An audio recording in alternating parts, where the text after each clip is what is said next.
Star hospitals Banjara hills తో పాటు ఇప్పుడు ఫైనాన్షియల్ డిస్ట్రిక్ట్ లో కూడా.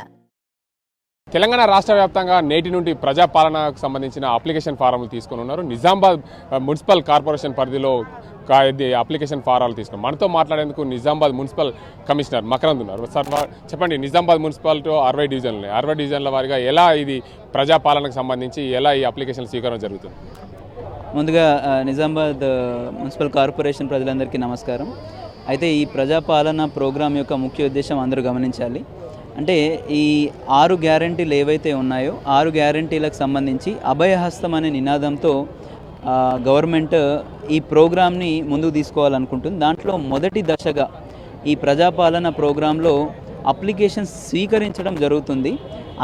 సో దాన్ని మీరు ఎట్టి పరిస్థితుల్లో ఈ అప్లికేషన్ ఇవ్వగానే ఎలిజిబుల్ అయినట్టుగానో, అప్లికేషన్ ఇవ్వకపోతే మీరు ఎలిజిబుల్ కాదు మళ్ళీ మీరు ఎప్పుడు ఇవ్వలేదని కాకుండా 8 రోజుల పాటు మీరు ఏ రోజైనా వచ్చి ఇవ్వచ్చు. ఒకవేళ మీకు పలానా రేషన్ కార్డు లేదు, ఆధార్ కార్డు లేదంటే మీరు ఏం కంగారు పడకుండా మీరు గుర్తుపెట్టుకోవాల్సిన విషయము, ఈ ప్రజాపాలన ప్రోగ్రాం ప్రతి 4 నెలలకోసారి దశల వారీగా జరుగుతుంది.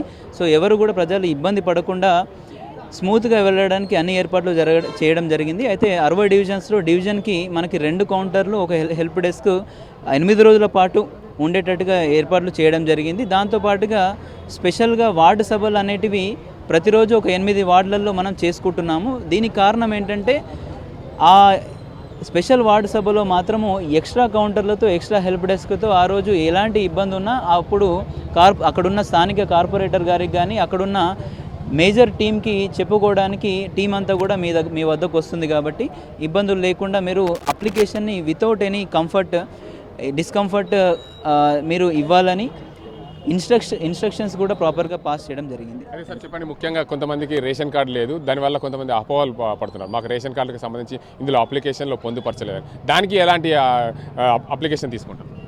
అది ఏమి ఇబ్బంది లేదండి. ఫస్ట్లీ ఏంటంటే అప్లికేషన్ మీరు రేషన్ కార్డు ఉన్నా లేకున్నా, ఏ రకంగా మీకు ఎలాంటి ఇన్ఫర్మేషన్ లేకున్నా కూడా మీరు అప్లికేషన్స్ ఇవ్వచ్చు.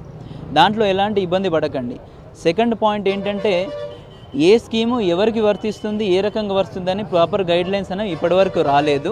ఇన్ కేస్ వచ్చిన తర్వాత రేషన్ కార్డు వారికి ఇస్తాము, లేదు రేషన్ కార్డు లేని వాళ్ళకి ఇవ్వము అనే కాన్సెప్ట్ ఎప్పుడూ ఉండదు. ఎవరు ఎలిజిబుల్లో దాన్ని బట్టి నిర్ణయిస్తారు. In case ration card requirement ఉంది అని అనుకున్నప్పుడు మనకి 4 నెలల తర్వాత మళ్ళీ దశ స్టార్ట్ అవుతుంది. అప్పట్లోగా మీరు ఇక్కడున్న జనరల్ కౌంటర్లో మాకు కొత్త రేషన్ కార్డు కావాలని మీరు జనరల్ అర్జీ పెట్టుకున్న దాన్ని మనం కన్సర్న్ డిపార్ట్మెంట్కి పంపించడం జరుగుతుంది. మొత్తంగా చూసుకోవచ్చు, నిజామాబాద్ మున్సిపల్ కార్పొరేషన్ పరిధిలో ఏదైతే ప్రజాపాలనకు సంబంధించి అంశాన్ని అప్లికేషన్ దరఖాస్తులు తీసుకుంటున్నారు. నేటి నుంచి 28వ తారీఖు నుండి 6వ తేదీ వరకు పూర్తిగా 8 రోజుల పాటు దరఖాస్తుల స్వీకరణ జరుగుతుంది. ఎవరు కూడా అపోహలు చెందదు, నాకు రేషన్ కార్డు లేదు, నాకు ఈ పథకం నాకు చెల్లదు, రాదు అనే కూడా అపోహలు పడవద్దు. ప్రతి 4 నెలలకు ఒకసారి ఈ దరఖాస్తుల స్వీకరణ జరుగుతుంది. ఖచ్చితంగా ప్రతి ఒక్కరికి ప్రతి ఒక్క స్కీము అమలయ్యే విధంగా రాష్ట్ర ప్రభుత్వం చేస్తుంది. దీనికి అందరికి సంబంధించి ఎలాంటి గైడ్లైన్స్ అయితే ఇప్పటికి రావాలి. ప్రస్తుతం దరఖాస్తుల స్వీకరణ జరుగుతుంది. అందరూ కూడా దరఖాస్తులు ఇవ్వాలని చెప్పి నిజామాబాద్ మున్సిపల్ కమిషనర్ మకరన్ చెప్తున్నారు. ఇది ఇక్కడ పరిస్థితి. Vote you. మరిన్ని వీడియోస్ కోసం ఛానల్ ని సబ్స్క్రైబ్ చేయండి. లేటెస్ట్ అప్డేట్స్ కోసం వాట్సాప్ ఛానల్ ని ఫాలో చేయండి. అండ్ లింక్ డిస్క్రిప్షన్ లో ఉంది.